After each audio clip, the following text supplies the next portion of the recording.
Septième partie, la question de la socialisation du patrimoine et les enjeux économiques. Alors ça commence par le problème du commerce de l'art. Le commerce de l'art n'est pas interdit, c'est même une activité économique particulièrement florissante qui nécessite une régulation. Donc on ne fait pas du commerce de l'art n'importe comment, ça se fait notamment à travers les ventes aux enchères. Et les ventes aux enchères, c'est tout un secteur économique. Un secteur économique qui nourrit la spéculation. Il y a une très importante spéculation sur le marché de l'art.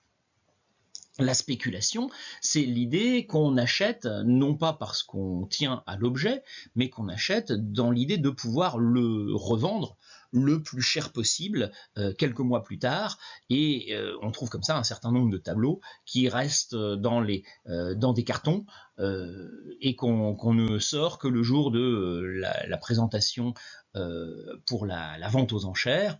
Et d'ailleurs, on ne voit même pas qu'ils les achètent, puisque ce sont leurs agents qui sont au téléphone et qui participent aux enchères. Alors, le cas le plus célèbre, c'est celui du tableau attribué à Léonard de Vinci, vraisemblablement, quoi qu'il y ait des débats d'experts, Salvatore Mundi, qui a été vendu en 2017 à New York chez Christie's pour la coquette somme de 450 millions de dollars. C'est le record absolu du prix d'œuvre d'art, et qui depuis n'a jamais été exposé en public. Alors il était question qu'il soit exposé au Louvre et au Louvre d'Abu Dhabi pour des expositions temporaires, et finalement personne ne l'a jamais revu. Alors apparemment il appartient aujourd'hui à Mohammed Ben Salman, le roi d'Arabie Saoudite, mais celui-ci le conserve pour sa collection privée. Donc ça pose tout un ensemble de problèmes, et cette logique de spéculation va encore plus loin à travers le développement des NFT. Les NFT, ce sont les œuvres d'art virtuelles qui ont été créées sur Internet dans le seul but de contribuer à la spéculation. Donc là, on n'est plus du tout dans la création artistique pour l'art. Il s'agit simplement d'une activité commerciale. Cette idée du commerce de l'art, au fond, c'est un peu contraire au principe d'inaliénabilité du patrimoine. Oui, mais on ne peut pas non plus totalement interdire de transmettre, de donner, d'offrir ou de vendre une œuvre d'art. Donc, il faut en fait des arbitrages. Il faut arbitrer, il faut réguler le commerce de l'art, parce que l'art n'est pas un bien comme un autre, c'est un bien patrimonial. En même temps, on ne peut pas non plus totalement le soustraire à la possibilité de participer à la vie économique. Donc tout cela n'est pas simple, et cet arbitrage n'est peut-être pas toujours fait du mieux que l'on peut, mais ça ne peut être fait que de façon internationale, puisque l'exemple ici de la vente du tableau attribué à Léonard de Vinci ou des NFT, les œuvres d'art virtuelles, montre qu'aujourd'hui tout cela se fait à l'échelle internationale. Or la plupart des législations sont décidées à l'échelle nationale. Le patrimoine, c'est donc un enjeu économique, un enjeu de prestige.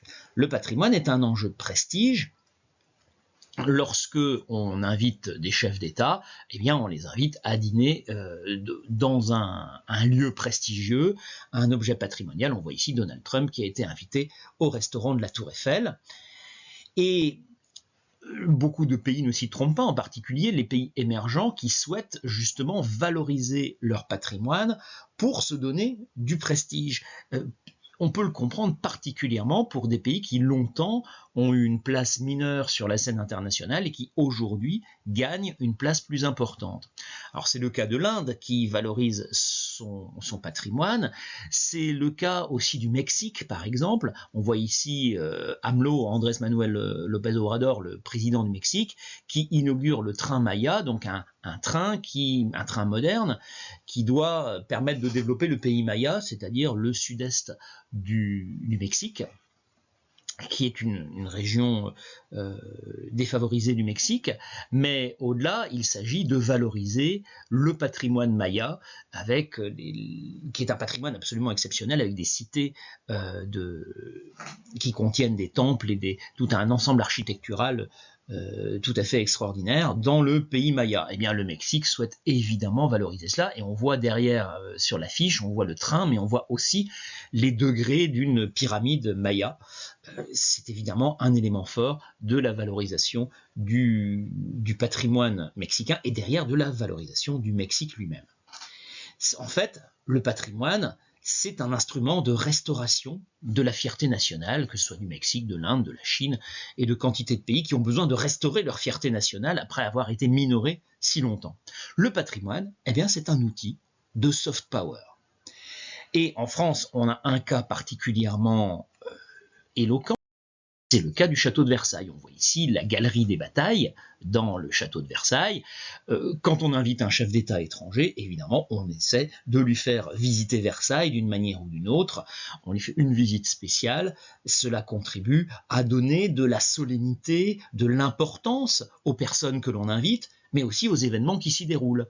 D'ailleurs, des grands événements historiques se sont déroulés à Versailles, et pas seulement à l'époque de Louis XIV, même à des époques où le château de Versailles n'était plus du tout habité. C'est le cas, par exemple, en 1871, de la proclamation de l'Empire allemand. Lorsque l'Allemagne annexe l'Alsace et la Lorraine, eh bien, elle proclame son unité et devient l'Empire allemand. C'est à Versailles qu'on le fait. Alors, pour faire une réponse à cela, en 1919, c'est à Versailles que l'on signe le fameux traité qui met fin à la Première Guerre mondiale, dans la Galerie des Glaces, là aussi, au même endroit. Donc ça donne une valeur importante aux actes et aux personnes aux actes qui sont faits et aux personnes qui sont invitées. Cette valeur symbolique que confère le patrimoine, c'est une valeur qui se vend, une valeur qui peut se... Par exemple, on peut organiser des dîners dans la fameuse galerie des batailles du château de Versailles. Ça se paie, il s'agit d'une capture d'écran du site du château de Versailles qui propose d'organiser des dîners, des déjeuners, des cocktails dans la galerie des batailles. Alors évidemment, ça se paye très cher, mais tous les ans, il y a un certain nombre de dîners organisés de cette façon. On peut même, si on le souhaite, privatiser le château de Versailles, avoir le château de Versailles spécialement pour ça, et c'est ce qu'ont fait, par exemple, Kim Kardashian et Kanye West pour leur mariage. Pendant 1h30, ils ont eu le château de Versailles pour eux tout seuls. Ça leur a coûté 20 000 €. C'est sans doute pas une grosse part du budget du mariage, mais ce n'est pas la question. Et ça se produit en fait une 50aine de fois par an. C'est pas exceptionnel. Ça rapporte au château de Versailles environ 1 million € chaque année, et ça constitue à peu près 1% du budget du château. Alors, c'est pas énorme, 1%, il n'empêche que c'est déjà ça. Un château comme le château de Versailles, ça coûte extrêmement cher au pays. Le budget total est de 124 millions quand même. Donc voilà, on ne refuse pas 1 million.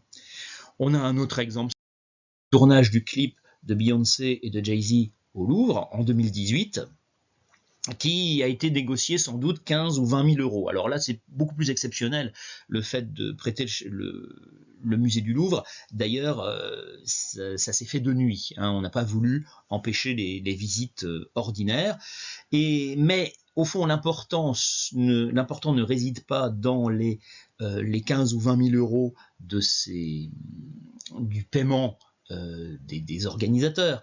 L'important, ça réside dans les retombées touristiques. On sait que beaucoup de gens vont venir visiter le Louvre parce qu'ils l'ont vu dans le clip de Beyoncé et de Jay-Z. Ça donne une visibilité à ce patrimoine et ça contribue à attirer les touristes.